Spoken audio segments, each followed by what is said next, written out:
I'm gonna blow your f***ing mind. Yeah. Guess what my second concert in I'm life about to be was? so mad at you, aren't I? Who was it? I don't know. Teenage Mutant Ninja my Turtles live in concert. That's so sick. I'm so Dude, mad. and I like bum rushed the stage and grabbed, because I think it was Donatello playing the guitar or the bass in front. And I grabbed his leg like a little 10-year-old psycho groupie. Oh my God. How hot. What's up, everybody? Welcome to Maximum Zach. On today's episode, we have Dana DeLorenzo. You might have seen her in Ash vs. Evil Dead or a lot of other things. We talked about how she had her big screen debut because of Harold and Kumar. We talked about seeing Teenage Mutant Ninja Turtles in concert. And we talked about the Evil Dead video game. Let's get into it. So tell us a little bit about yourself. Oh God, the worst question ever. Look, it's already making my palms sweat. I'm Dana DeLorenzo. I'm Italian Sicilian, which you will see as I at some point will knock the mic. I will talk too loud. I will never end a sentence. I mean, that's me in a nutshell. What else would you like to know? So where'd you grow up? In Ohio. Youngstown, Ohio, like right on the border of Ohio, Pennsylvania. Okay. Which is shocks a lot of people because most people think I'm from New York, which is a compliment to me because that New York is like my soul. It's the one place I've always wanted to live and haven't, and I'm actually hopefully trying to get there soon. But like people are like, oh, you got this New York vibe, and I remember when I was in high school, I told it to my mom, who's the Sicilian side. She's the one that would say, like, I want to snap his neck and then eat a steak. Like, that's her kind of vibe. And I'm very much take after her. And then my dad is, like, the more reserved, like, Italian side, Northern Italian, whatever. And when I told her that, like, people were saying even early on, like, oh, they thought I was from New York. She's like, that's because you're loud, as she screamed it at me. I was like, what is that? What? No, Mom, I have a cool New York vibe. She's like, okay. But there's a really big, shockingly, there's a really big concentration of Sicilians and Italians in Youngstown, Ohio. Oh, for real? Yeah, like really, like you want some, like, I mean, people who've, I mean, all of, I'm basically, I did the whole, like, what is it, Ancestry, DNA, and I'm like 98% Italian Sicilian, and then the 2% was like more a little bit of like maybe in Armenia or like North Africa, because it's all that part of the world, right? And I'm what, third generation. All my grandparents, all of their parents were all born there. Like my great grandfather. Or my great grandfather started like the Sons of Sicily in Youngstown, Ohio, which was basically the mob, which I just found out recently. And I'm like, how has no one ever told me this? And my dad's like, what did you think they meant when we said they got it off a truck? I was like, I thought it was the Toys R Us truck growing up. I don't know. That's where a lot of my stuff came from as a kid. Like, I fell out the back of a truck. That's why it was so cheap. Shut up, kid. But like, isn't it fun? Okay, yeah. But isn't it funny though? Is like, I mean, things you heard as a kid, like, for example, my Uncle Toey, yes, it was Toey, he was my great uncle. Great name. Even though his name is Tony, Anthony, it was Uncle Toey. Why? Still no one in the family can give me an answer who's still with us. And my birthday is on New Year's Day, so it was always snowing, and everything was always closed, and my bedroom was over the garage, and so every year on New Year's Day, I would see Uncle Toey and Aunt Phil get out of their remember those big brown vans, like those big vans with like a office chair in the middle? Yeah, anyway, yeah, I know what you're talking about. You know what I'm talking about? Yeah. So I'd see them and I'd look and I'm like, oh, I get a birthday gift. And I like distinct, very vivid memory, looking down and seeing that it looked something like black and it had a red bow on it, no box, and a cord dragging in the snow. And at 10 years old, I distinctly remember, we're going to get electrocuted if we plug that in. Okay. And so then I get it. And what was it that year? I think that was the TV VCR combo, little 13-inch, which was huge, right? Yeah. And I was like, but I thought nothing of it because I think I asked my parents, I'm like, why was it not in a box and not wrapped? And my parents like look at each other, were like, oh, it was a floor model, you know, because back then that was the days of Circuit City and Radio Shack where you could get the discount like open box, right? Mm-hmm. But then my grandma, who was my mom's mom, Uncle Toey was her brother-in-law, and they had some beef that I still don't really know. But my grandma is the kind of person who grew up, you know, poor, would give you the shirt off her back. Like she would, you know, that's how she is. She would get, my dad said she would get mad because she never got, Uncle Toey never gave her stuff off the truck. I don't know why I'm going in my family history. It's all good. But so my grandma would say, we'd be at her house later playing cards, because that's what you do when you're 10 with your grandma, who's Italian, Sicilian. And she said, so did you get some good birthday presents? This would happen every year. I'm like, yeah. Besides what she gave me. And she would say, what did Toey get you? And I'd be like, Grandma got me a TV VCR combo. And she would go, oh, how nice. Off a truck. And when she said that, I thought it was the Toys R Us truck. Because what other truck are you? But my whole life, I have thought that all these things it never dawned on me to think. Yeah. So like when you say like you grew up hearing things off a truck, it's like, isn't it funny that like when you're an adult and you start processing things, you're like, wait, was that like real? Yeah, I Is was that, like, and then I can't believe they told us that as kids. Like, what the fuck in retrospect? Right. And then the next year when the other gift comes, which was a TV or a VCR DVD combo. And once again, cord dragging through the snow, red bow on top, not in a box. Off a Grandma Rose says off a truck. So, needless to say, that was a long story that I did not see it coming that I was going to tell. But that there is a big Sicilian Italian population in Youngstown. It's actually quite a big mix of people because I think people just kept going from New York through Pennsylvania, and then we're right there on the border. So, when did you come out to California? I came out here, I was in I went to school in Chicago to college and stayed there. So when did I get here? 2010, I got out here. What did you go to school for? Media communications with a minor in Spanish and advertising and marketing. Okay. And because I I've performed my whole life.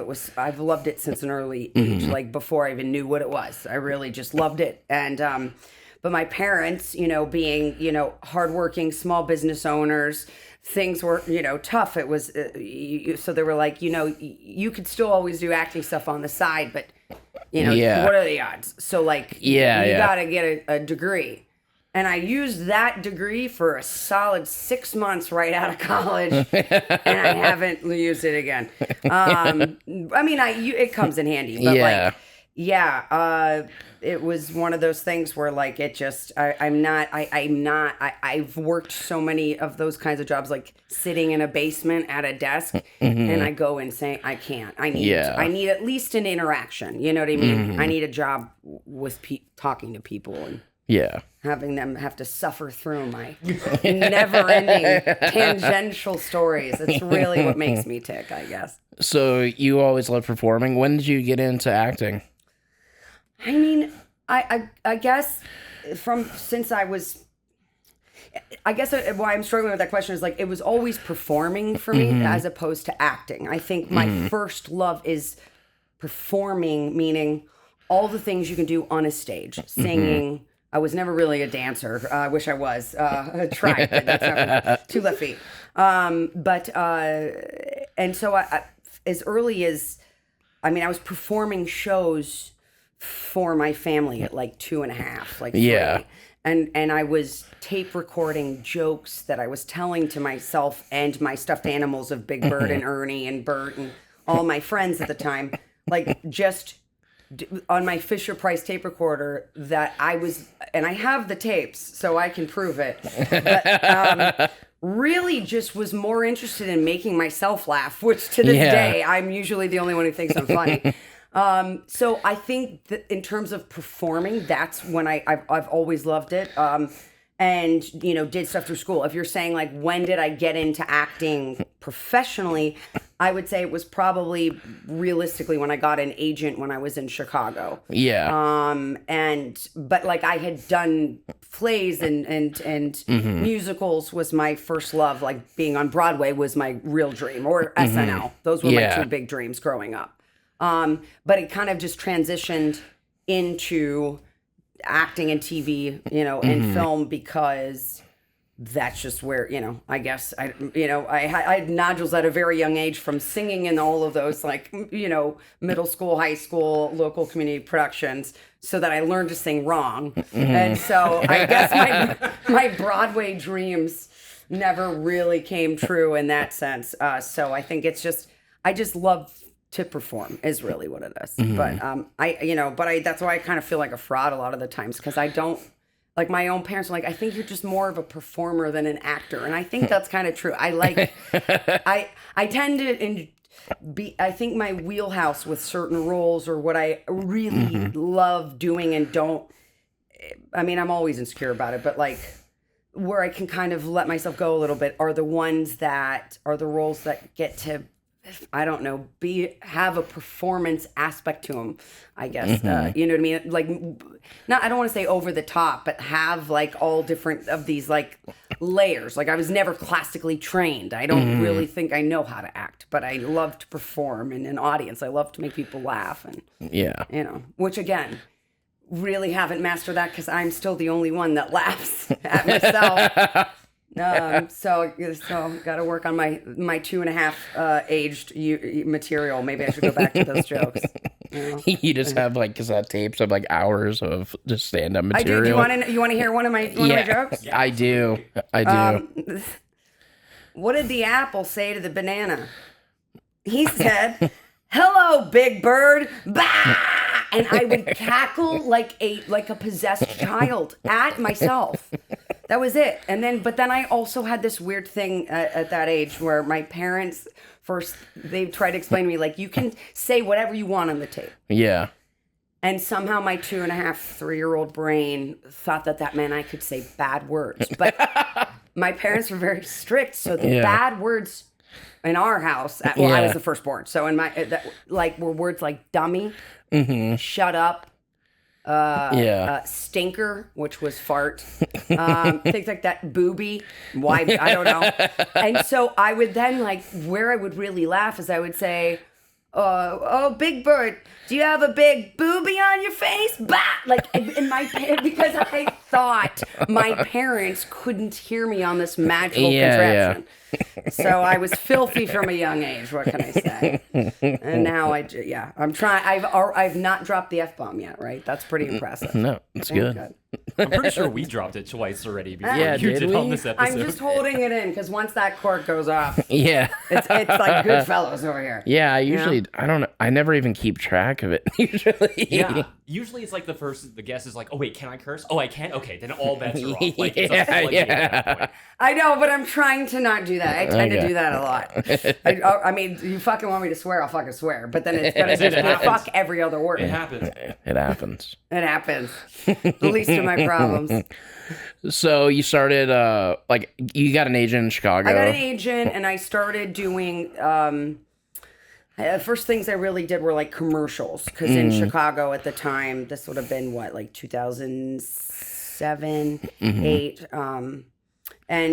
So I was doing auditioning for commercials. They were auditioning for some pilots, and so I got to shoot a few pilots in Chicago that were really ahead of its time. Like, one of them was Peep Show, which is a British show that I highly recommend watching, and it was the American version, and it was for Spike TV. They were trying to, at the time, to get into scripted stuff. Yeah. And it's all like point of view of the camera. Like, we would have to it would take so long in the best way, because there was always, the camera was, if anyone looks it up, you'll see what I mean. But it was basically, you had different perspectives where we would often do the scenes to the camera. And you know what I mean? So it's whoever you're talking to is the camera. But so when the audience is watching, it looks like you're talking to them. Not all of it, but it was so ahead of its time and so phenomenal. Like, trying to do that, right? Yeah. It was from a British show, because the Brits are, I think, always funnier than us anyway. All of our best shows come from Brits, but comedies at least, I think. But anyway, I got to do things like that just never saw the light of day. But then I think so. I was booking like other things there, and so I would say it was. I think I got my SAG card. I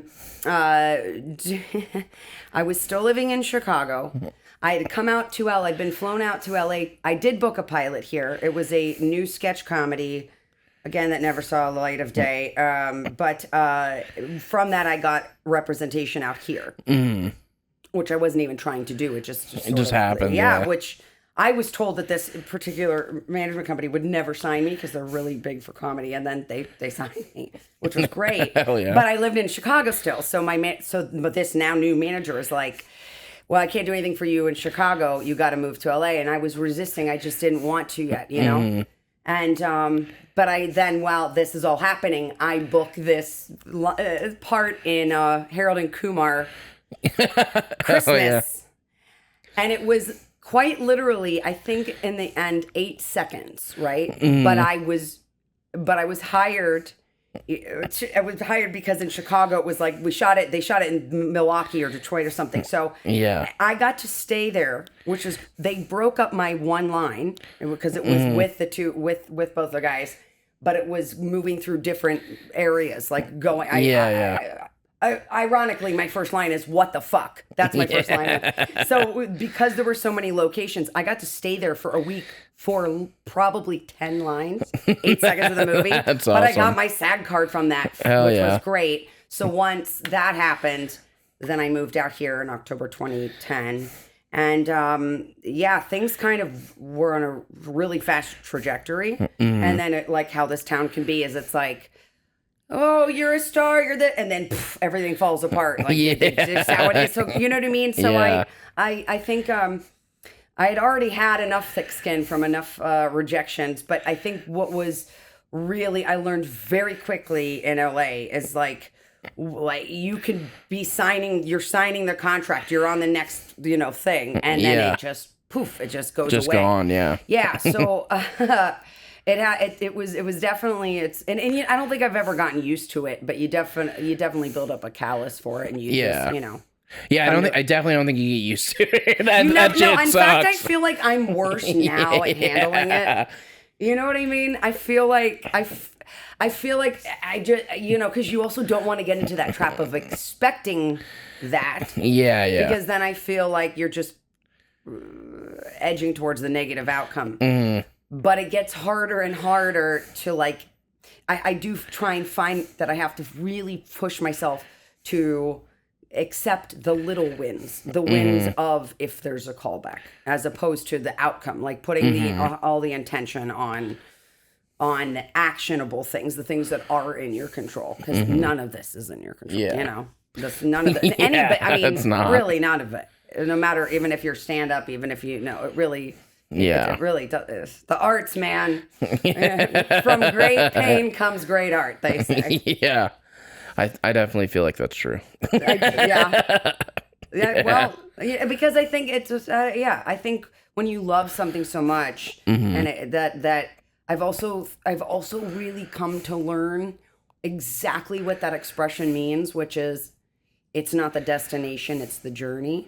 I never really understood it until, and like people have given advice about it, like, oh, it's not the job that's going to make you happy. It's not you can get everything you think you want, and there's just going to be more issue. It's like playing a video game, right? Like you beat a level of a video game. You're like, yes.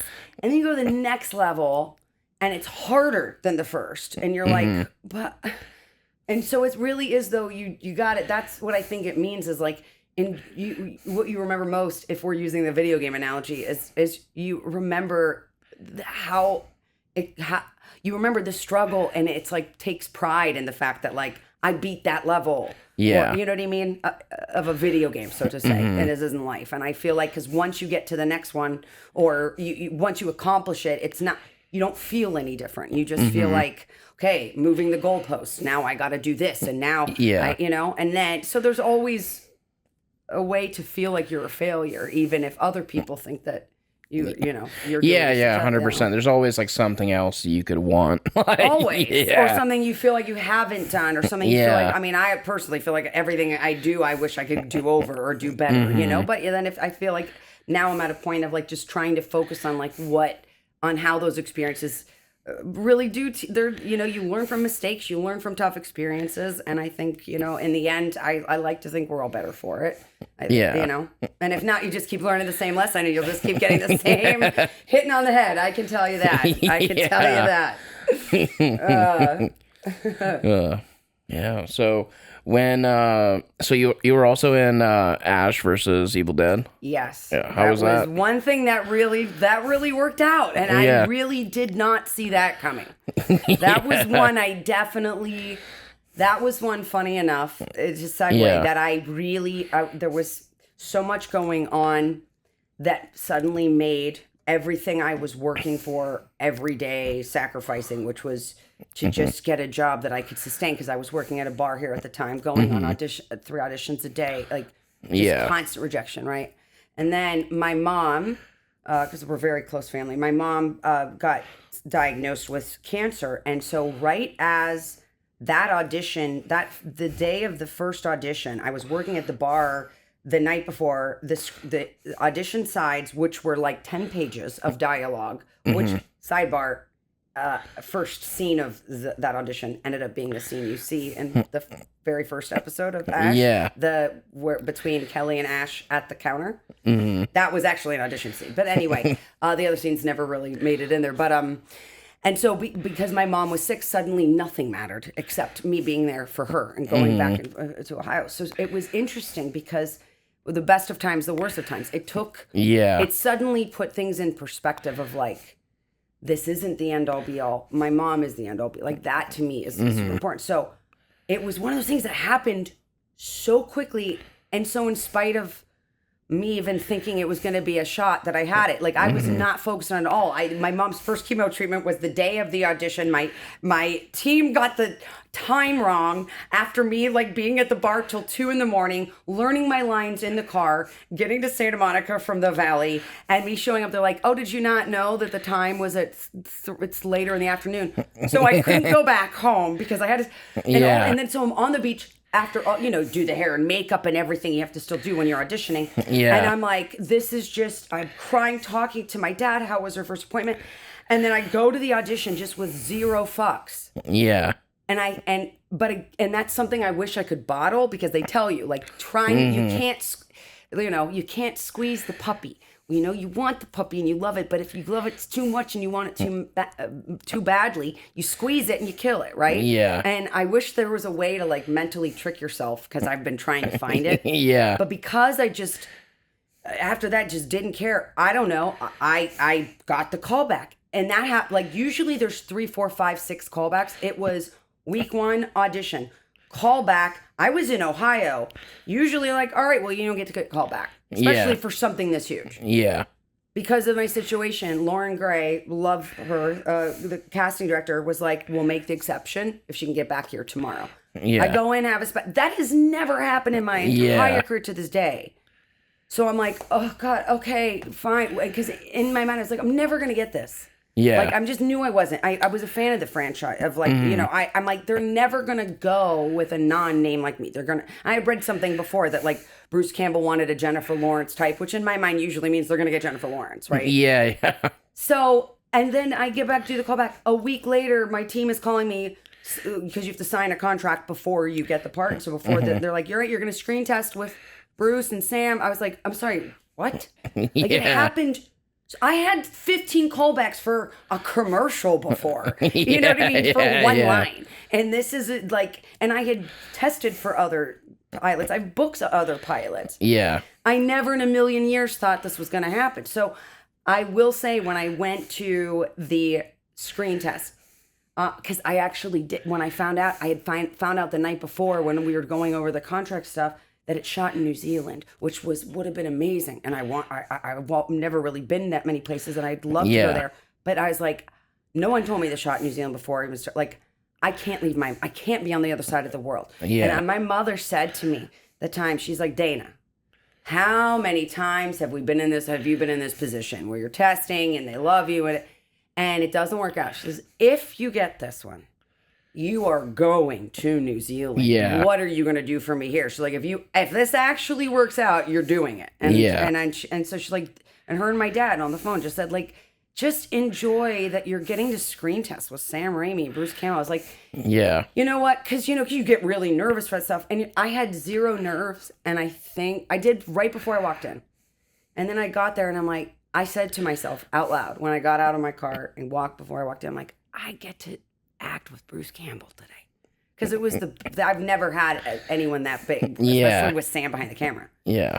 And then when I got in there, it was zero fucks in the sense of, I was just, they say, like, in the flow. Like, I was not, Sam made me feel so comfortable. Like, he was the most, I can't explain it. He was like Sam the butcher that you see every week at the grocery store, and then he walks away and you're like, holy shit, that was Sam Raimi. But, like, when he's talking to you, he makes you feel like you're the only one there. And it was a very warm room. Bruce was great. He's a giant of a man. I loved him already. Yeah. And before we even started, they had to get us on camera together to see just see how we looked together. And Sam was like, I forget what we were gonna. He says, oh, Bruce, do you want to do a twirl? And I'm like, oh, are we dancing? And he's like, no, this is to see how much if he's taller than you. I came up to the guy's hip. It was kind of funny. And then Bruce looked, he's like, okay. And Sam's like, all right, now turn and face each other. And we look at each other and Bruce looks at me and goes, now, I just met him a second ago. We're just now on camera. And he looks at me and he goes, ugh. And I was like, oh, thanks a lot, guy. And he's like, and he goes, what? It's a horror show. And from that moment on, we had an immediate banter. Yeah. And then we did a bunch of these scenes. And then the last take, Sam gave me a direction, had me do it again, and turned around to all the producers, because it's a very intimidating room. There's all a bunch of people in it, right? Mm-hmm. And he says, okay, here's what I want to do. I want to edit the first parts of the first take for that, and then put it with. And I still to this day don't even really know what came over me. I would never do this any other time. Mm-hmm. And I interrupted Sam Raimi. Yeah. I swear to God, I was like possessed. Yeah. And I said, well, why don't I just do it again? And the room changed, and Sam turns around slowly. I will never forget this. And he's like, excuse me? And I said, well, instead of editing it, why don't you just tell me what you liked about that I did in the first take and what you liked about the second take, and let me just do it again and try and do that. And he was like, I guess we're doing another take. And in that moment, calm as a cucumber, I was. Yeah. I took his note. He said he gave me one of the best compliments of my life. And he was like, always trust your instincts. That's exactly what I wanted. Thank you for asking for another take. And I found out later that but I was like, she was like, if that, you put yourself on the chopping block, Dana, like if you hadn't delivered, it'd have been over. But that really was like, would never to this day still ever ask for another take. Yeah. Especially interrupting Sam Raimi. But it was like one of those things that was just happened in spite of myself. You know what I mean? Yeah. Like the parts you're meant to get, you're not able to escape, I think is what they say. But yeah, so Bruce and I immediately it was just a great, it was effortless with that. And they were just really wonderful people to work for and work with. That's awesome. No, that's a great story. God, did that story go on for two? No, that was great. That was awesome. I have a question about that. Should I tell Corbin to cut it? No, Corbin, please keep that. Was Sam wearing a suit? Absolutely. I'm shocked I didn't say that. Okay, just making sure. Absolutely. Oh, he never is not in a suit. Yeah. I don't think I've ever seen him in jeans. I mean, not that I see him on a regular basis. I miss him so much. I haven't seen him since, I think, one of the Comic-Cons of 2016 or something. He's a busy man. Yeah. But yeah, always in a suit. Always. I love that. He's got like that old school, like Alfred Hitchcock vibe. Yes. Him, he's like always dressed to the nines when he looks amazing. Always, and he's got a great voice too. I love hearing him talk. Oh yeah, it's very calming, and it's very but also what I love. This will turn into the podcast about Sam Raimi because I could. It's the Sam Raimi show. But one thing that really maybe it's really not important, but I think it says a lot about him as a person. when you're on a crew and you're on set, as people can guess, there's hundreds of people, right? Yeah. And to this day, I still don't think I learned everybody's name that I worked with for years because and like them, I'm good with faces, but I'm terrible with names. Yeah. And Sam Raimi learned every single person's name on that set, and he was only there on set for the for the first whatever month or two for the first episode, right? Which was like a longer shoot, and knew every PA's name, like the people, like for if people don't know, what PAs are, but they, the people that are not even on set that are at base camp, just getting people water. He learned every single person's name. And like the reason I know that is because the other PAs were talking about it. And other people were like, I can't believe he remembered my name. That says everything I needed to know about that man, because what I'm saying is, like, for me to learn everybody's name, for me to even remember everyone's name here, there's 4 of us, I'm really bad at them. Yeah. But he makes it a point, and I think that is something that sets a tone for everything, because it comes from the top, right? Because everybody is there working on for the same goal, all passionate, and he set that tone of like, we're all this has been 30 years, 30 plus years in the making since the last, since Army of Darkness. And it trickled down to like the all of the crew that you will never know their names, that like made the blood, that were painting the inside of the elevator that we'll never see. Like when I actually was lucky enough to fly my mom out to set to New Zealand before she passed, like before the season ended and before she passed, and she was like, she'd never been on a set. She's like, what are they painting the inside of that? I just watched your take. You don't even see it. And I go, because Mom, in case you do. And what if you do? What's all this? It's a lot of work. It's a lot. I was like, yeah, it is a lot of work. And she's like, but I just don't understand. Why are they putting props in the drawer you never open? I go, because in case someone opens it at some point, it needs to be.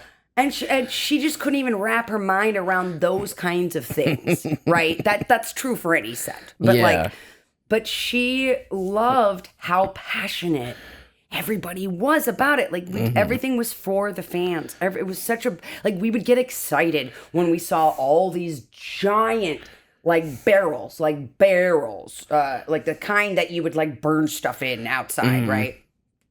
That is maybe a better word. Of blood. Yeah. And the entire set covered in plastic, because we were, you don't shoot in order, so it can't it would have to go back to it when it's clean, right? Yeah. And you walked in, if you knew it was going to be blood that day, and then you walked in and you saw it and you're like, and then the crew would be like, is there going to be a lot of blood today? That was a terrible Kiwi accent. Sorry, Kiwis. But like, I would ask them, how much keep that impression, please. Thank you. No, it was really, that's one thing I also never mastered when I was there. At all. I can, at all. Oh, ye? That's all I can do. Oh, ye? But, yeah, so, it was really a wonderful thing to work on. And that was another. I'll end all of that sort of with another thing that my mom had a great line when she got to come see when we do conventions, and she got to see these fans, and how I love, like, it's just such a mutual love, right? Yeah. I'm usually the one preventing them from leaving. They're usually the one, I swear to God, where they're like, Dana, I'm so sorry, but we have a photo op with Kane Hodder. We have to go. And I was like, no, but you guys, it was so good talking to you. We'll come back to me. And my mom's like, you gotta let them go. Like, I'm the one not letting them leave. But my mom would like sit there and just cry. It was real, like, so bizarre. And I'm like, why? And people didn't know she was my mom. I'm like, it's my mom. I'm like, what are you crying about? She's like, because she says that she hasn't seen her father for all those years, and just you guys watched the show or they made it, brought them together, and that was with it. And it's true. But it's true though. You believe it or not, so many people have said things like demographics you would never think of. Grandmothers and grandsons, gays, straight, young, old, around the world And all of them, like, that this meant something to them in a way of, like, you got me through the deepest depression of my life. You got me through. And my mom was like, who would have thought that a show about a guy with a chainsaw hand would bring so much love and healing? She's like, she just couldn't believe it. You know what I mean? But like, she was the first one posing with the dead bodies on set. And she was the first one, like, holding up the heads with she loved it. She loved it. That's so awesome. But it's true. Like, you think about it, it's a show about a guy with a chainsaw hand, and yet it is so, all the love that went into it is still, the love that we're still getting back from it. So that's amazing. Yeah. I do want to verify the story about the fans, because when I saw you at Midsummer Scream, I was waiting to talk to you to say hey, and the person in front of me, they were probably there for like a solid 10 minutes because you guys were talking the whole time. And I think whoever was with you next to you was like, Dana, they have to go. They have to go. Well, because, you know what it is, though, too? You know what it is? I have since been lucky enough to meet some of my favorite people because I do these cons. And, for example, Richard Dreyfuss is a lot... The people who meant something to me in my formative years, childhood, right? And I stopped my line of fans to meet him because he was leaving early. And I told them what I was doing. I go, give me 5 seconds. I just have to go see him. He means the world to me. I listened to it. Doesn't matter why, but it does.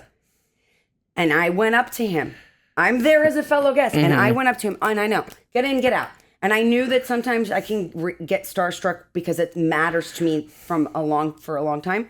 And I know how other fans react to me, which still doesn't process that it's for me, because I'm like, what? But so here's why I'm talking to them for 10 minutes as well. Because I go up, I'm like, okay, just make it quick. Tell me I love him, blah, blah, blah. And I get up, I have my one line, and I'm like, so... I don't even know. I'm here and I'm also with other people. My line is you're not your line, but I'm trying to, okay, I'm going to start over.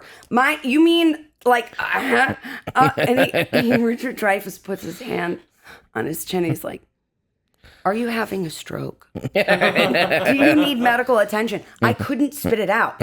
And my body started trembling, right? Yeah. So what I have noticed is that, which still, I can't wrap my head around that anyone would have that reaction to me, because I'm me, and I'm like, I'm the shit show here. Please, I should be trembling meeting you because you're a fantastically successful, normal human being in this planet. But I give people time.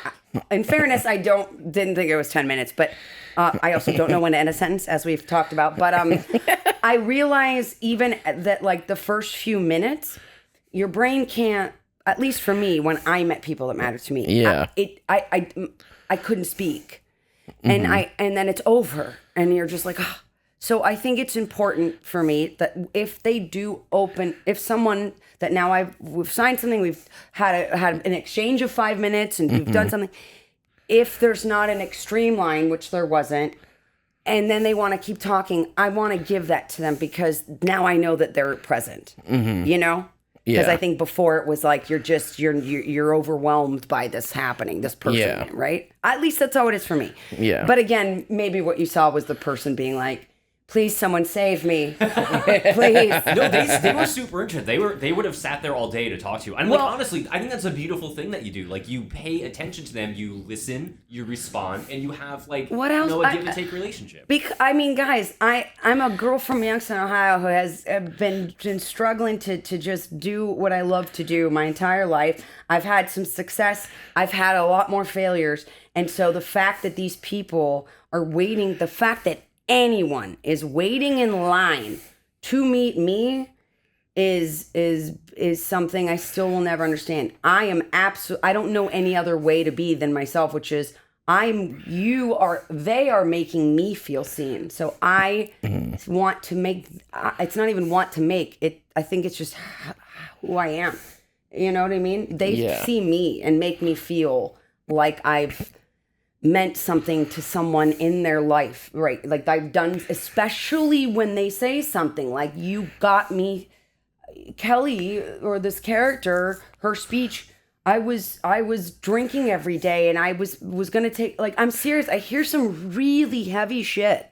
Yeah. That like I wish I could give them an hour to, you know. Mm-hmm. So if I can just let them know, like I am moved by them telling me that, and like if I got to be part of anything that helped anybody escape their a negative moment in their life or whatever, that's what other people have done for me. So I don't know. I don't know any other way to be, you know. And and again, that show, now I just don't want to give people the false idea that like I'm giving 20 minutes to because that has also gotten me in trouble, because then my lines turn into 3 hours long and there's 5 people. No, but like I do have to, you know, I do like to do whatever I can in those 5 minutes to let them know how much I appreciate them taking the time and spending the money and getting the sitters or taking off time off work. Like all of that is understood. You know what I mean? Yeah. I come from that life of like what it takes to actually go do something fun. You know what I mean? Or like, you know, just getting a sitter, whatever you have to do to go do the conventions, right? And it's not cheap. So I want to give people their time because they're giving me their time, and I just really, to be honest, I just really enjoy it. It's my therapy in a way. Yeah, no, it sounds really therapeutic. Like it well, sounds like, don't awesome. you find you get you? I'm sure everywhere, like people recognize you. Yeah. It's different when I hear. Actually, I'm going to take that back, because where I'm in a setting where I expect it. Yeah, I know it can be tricky because then there is a line where it's like.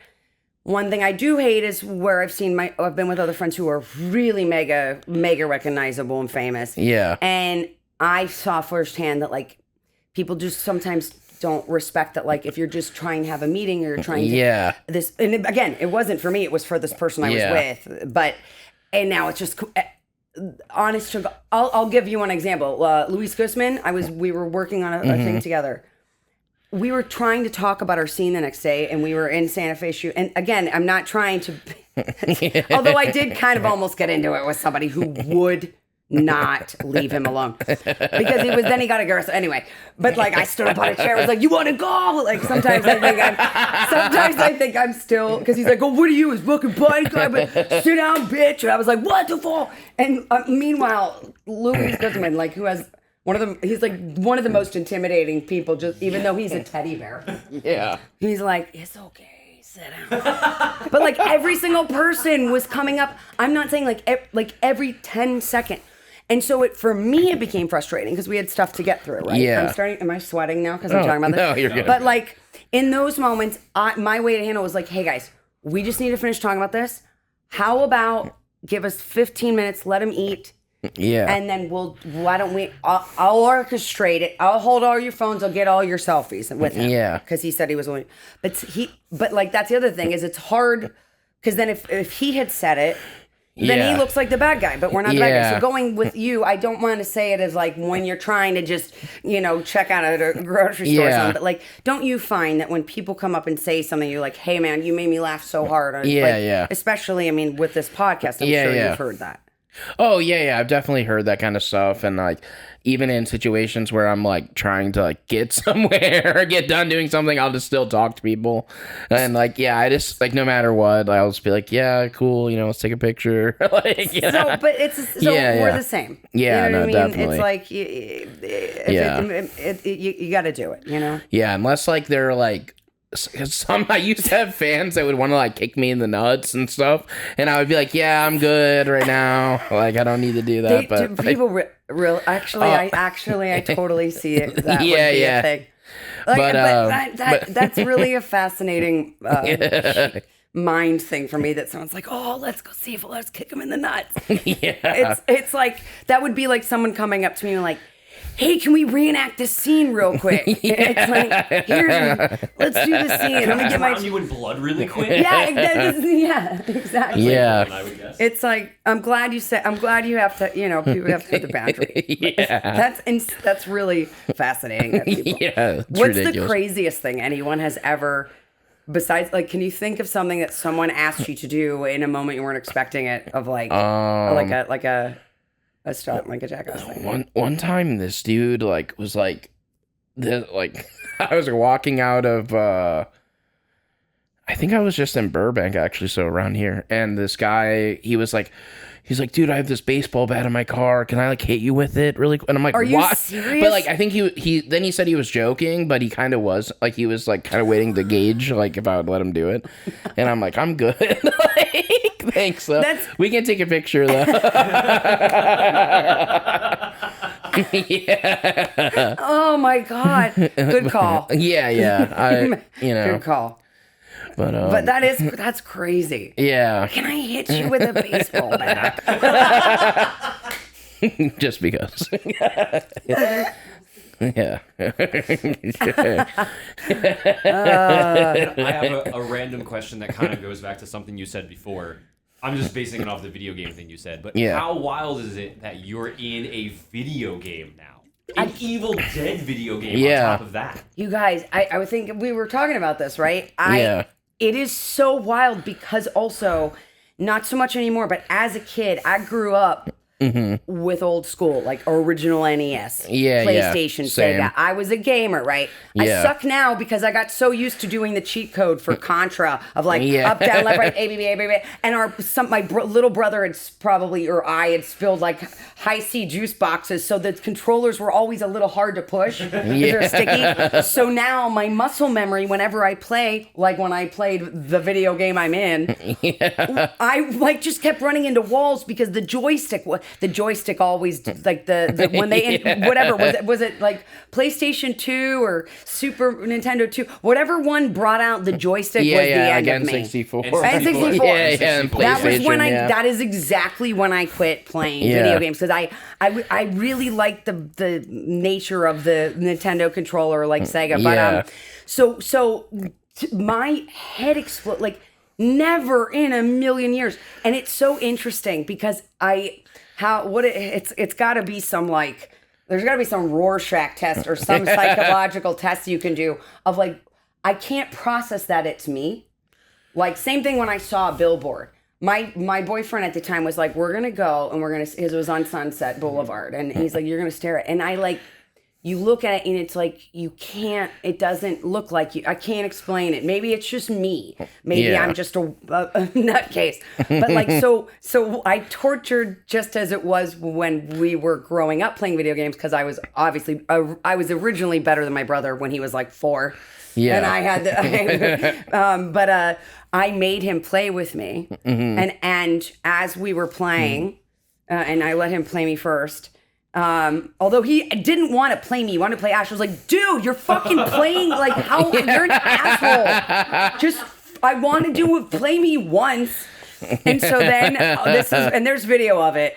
I think he was a little high, too, which made it even funnier. But he was, like, there because he was super chill. Which is not, usually we're both talk a mile a minute. Yeah. And he's trying to play the game. And so I did obviously the voiceover for it. And so I would start, but I hadn't heard the lines in 2 years. So I'd start repeating whatever the game was saying. Like, this is how we do it in Michigan. And so I would say it in there and I would go, this is how we do it in Michigan. Does it sound like me? And he would go, yeah. And then it would be like, we're keeping Michigan moist. And I'd be like, we're keeping Michigan moist. Does it sound like me? And he's like, yeah, it is you. And then it would go like, huh, huh, huh. Like, because you have to make all those noises. Because that's like the hardest part of doing ADR or voiceover stuff is like the non-lines, like the reaction the running, stuff, right, where you have to make them like, huh, and then they're like, okay, do it again, but short. And you're like, huh, and then they're like, okay. Anyway, it's really interesting, right? So I was really proud that I could get them out, and they did sound good in the game. I was like, oh, that sounds like I'm being punched when you can punch. So I started just going like, doing that, like, huh, huh. And he's like, seriously, shut the fuck. He was like, shut the fuck up or I'm playing Ash. And then his way of getting back at me is then I'm trying to play on a controller. I'd never played what I think he has Xbox. And so I just kept running. And he filmed, I was doing well, actually. I did well with the weapon stuff. And then then he decided to film me for something I was going to post when I was running into the abyss, totally lost. And he's like, how you doing? I'm like, you're not showing the good part where I killed all those people. He's like, you're doing good, Day. Yeah, you killed all those people. I did, though. I got some good shots. You know, little brothers will be little brothers. That's but yeah, amazing. so and to answer your question, like, I had to still keep asking him that because I still was like, it doesn't really fully register. It's right. It's just it is, and in the best way. Yeah. But like I still, it's so I don't know, the magnitude of it is so like. But I'm like, I can't even process that's me. I had a weird time, like, in the show, no problem, but like playing the game, I would never call your character Kelly, of course. I would always what say the fuck Dana. would you call me? I called you Dana. Well, you're doing it wrong, dude. That was Kelly. It was so weird because and I would be pissed at you sometimes. Fucking Dana is killing me. Get in line, pal. Get in line. Well, that's because you knew me. Yeah. We'd already known each other. Very different. Yes, true. Don't get mad at Dana. I'm not mad at actually By the way, no, Kelly is way cooler than Dana ever will be. In fact, most people meet me and they're like, she's not really like her character at all. Yeah, no, I try to be, but no, she's weak. But that's why. But yeah, it's really trippy, I gotta say, in the best way. And there's another video game coming out too. Oh, that's I don't sick. think it's I don't think I didn't do any voiceover for it, but 8-bit one. I think it's called Retro Realms. The one that there's like a I saw something Michael about that. Myers top thing, and then there's also an Evil Dead thing. They're doing a mashup, which is crazy cool to awesome. me. Yeah, that'll be and they sick. look like the old school ones we. What was your Yeah. favorite? I have to ask. Sorry, I know we're probably out of time, No, but you're good. you grew up. What was your favorite? Because I'm sure I played them all on NES. NES, I played a lot of the, I mean, definitely like both of the Ninja Turtles games that were on there. Yeah. Like I don't remember obsessed. And then I played on Super Nintendo the like Turtles in Time probably and like that kind of stuff. I like Ninja Turtles a lot. Dude, Yeah. guess I'm gonna blow your fucking mind. Yeah. Technically, it wasn't my first concert. I think my parents brought me to Paula Abdul, which at the time Scat Cat was huge. Yeah. Guess what my second concert in I'm life about to be was? so mad at you, aren't I? Who was it? I don't know. Teenage Mutant Ninja Turtles live in concert. That's so sick. So mad. Dude, I gotta go when next time I go That's home, so cool. I'm sure we see, but again, we don't really have pictures or stuff because back then, you took a picture with the little film ones and the fly, you never, but I asked my dad definitely doesn't remember now, I go, I'm just curious, Dad, like, other than Go Ninja, Go Ninja, Go, and the theme song, what else? What did they fill the hour and a half? I don't remember. Only thing. What? I do. Would you go to? I had that album. Like I knew all those songs. Okay, I need to listen to it because I was talking to my brother about it, and he was younger than me, so of course he didn't remember. I was 10. I don't know either. I also don't remember how because it was like how I got to the front of the stage because it was in. I think we saw it in Pittsburgh. And so like in one of the arenas, right? And at least in my memory, I don't know what it really is, but it was definitely I'm pretty sure it was an arena. And I don't know if my parents knew someone that got us out of our seats, but I got to go up. I distinctly remember this. Yeah. I went and I got to be like close to the stage. Yeah. Somehow. And I like bum rushed the stage and grabbed, because I think it was Donatello playing the guitar or the bass in front. And I grabbed his leg like a little 10-year-old psycho groupie. And I don't even remember Donatello being my favorite, but my brother was like, yeah, Donatello was your favorite. That's why it was so crazy. And when you play, this is the voice I do for my brother. He's going to hate me, but it's pretty dead on balls accurate. He's like, that's why when you were everything in purple for Kelly Maxwell, it was crazy because your favorite turtle was Donatello. And he wore purple. I was like, what? Anyway, That's amazing. But I remember it being super squishy. And then I, as an adult, again, going back to the things that you just accept as a kid, and then as an adult, you think about, I was like, oh my God, how hot did those guys have to be? It was just full body latex. Yeah. And I know now because when I was squeezing some latex on Ash vs. Evil Dead, like when they had, especially for some of the heads, or like when the deadite skin that makes them sweat so much, it is squish. It's like being inside of a Nerf. That's what it felt like to me. It was like a... Yeah. Oh my god, I need to get this album. But yeah, so I love that and I sucked at the did we suck at the oh no, I think we only beat the Turtles game on NES once we got Game Genie. That was just so cheating. Yeah. Shredder, I can't believe you did that. You beat Shredder and all those I play Damn. I like the Turtles games a lot. Those were great games, Yeah. man. On time, baby. Yeah. I think wasn't there like with the and then wouldn't you start blinking really fast when you were about to die? Yeah. Oh man. So fun. So I ask everyone that comes on this podcast this question. What do you do every day to make sure you're reaching your maximum potential? That's a great question. I guess I'd first admit I don't every day. I think so. I definitely. Yeah, or what do you do in your life? Well, in my life, I think right, but I think it's the days that I don't do it that make me realize I need to get back to doing the things to maximize the potential. So, things like meditation, even just 10 minutes a day. Yeah. Making sure I get some sort of physical activity, like getting outside, going for a walk, yoga, dancing. I just like dancing in my room for myself to, the old school mixtapes I used to love, those kinds of things, right? Really doing something I will say what I do every day is try and learn something new. Like not master it as necessarily, but just learn something. I'm a very curious person. And I like to learn new vocabulary words. I like to learn, like, if there's an article with the headline of something like like today, I really wanted to understand what are sanctions. I saw an article about sanctions. I'm like, what does that mean in all of these different scales? And I'll find a way to just take some time to at least try and be better every day. And some days I do more than not, but I think as long as it's still, the in the GPS, and you'll find what you're looking for, I think. Oh yeah, no, that's awesome. Do you have anything you want to plug? I sure. I just don't know when they're going to come out, so I guess I keep an eye out on 911 Lone Star. I just got to do a pretty fun That's part awesome. with Rob Lowe, which was awesome. Fuck yeah. So I don't know when that season starts, I don't even know if I could end up on the cutting room floor, but if you see someone, a familiar face who's She's not on this still season. talking with her hands, I'm sure I was.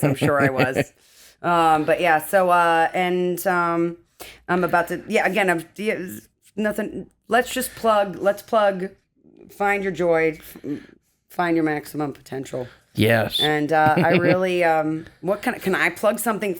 Can I plug how good this Liquid Death is? Yes, you can. You can definitely do that. In all seriousness, I love it. And when I had these at the Long Beach Con. Yeah. I love that everybody thought it was alcohol. Yeah. And I was like, okay. And then they're like, chug it. And I chugged it. And then they were like, whoa. And I go, it's Okay. Yeah, now you're just really hydrated. You didn't have to show them. You could have been as cool as Kelly Maxwell if you just chugged it and then crushed it and threw it over your shoulder. I know. Game over. But then, then I didn't want it to go around that Dana was chugging beers while meeting fans. No, but I do love it. I feel like Liquid Death gives me life. Is that their motto? Because it should be. I'm not exactly sure, but that is a good motto. I mean, it is true. Murder your thirst. How can you not like it? No, it's really Love good. it. So that's what I want to plug. Thank you. Thank you so much for having me. Thank you so much man. for coming on. That was amazing. That was really great. love talking to you. I wish we could bust out an old Nintendo and play Turtles together. I know, right? Next time. Next time for sure. Yes, please.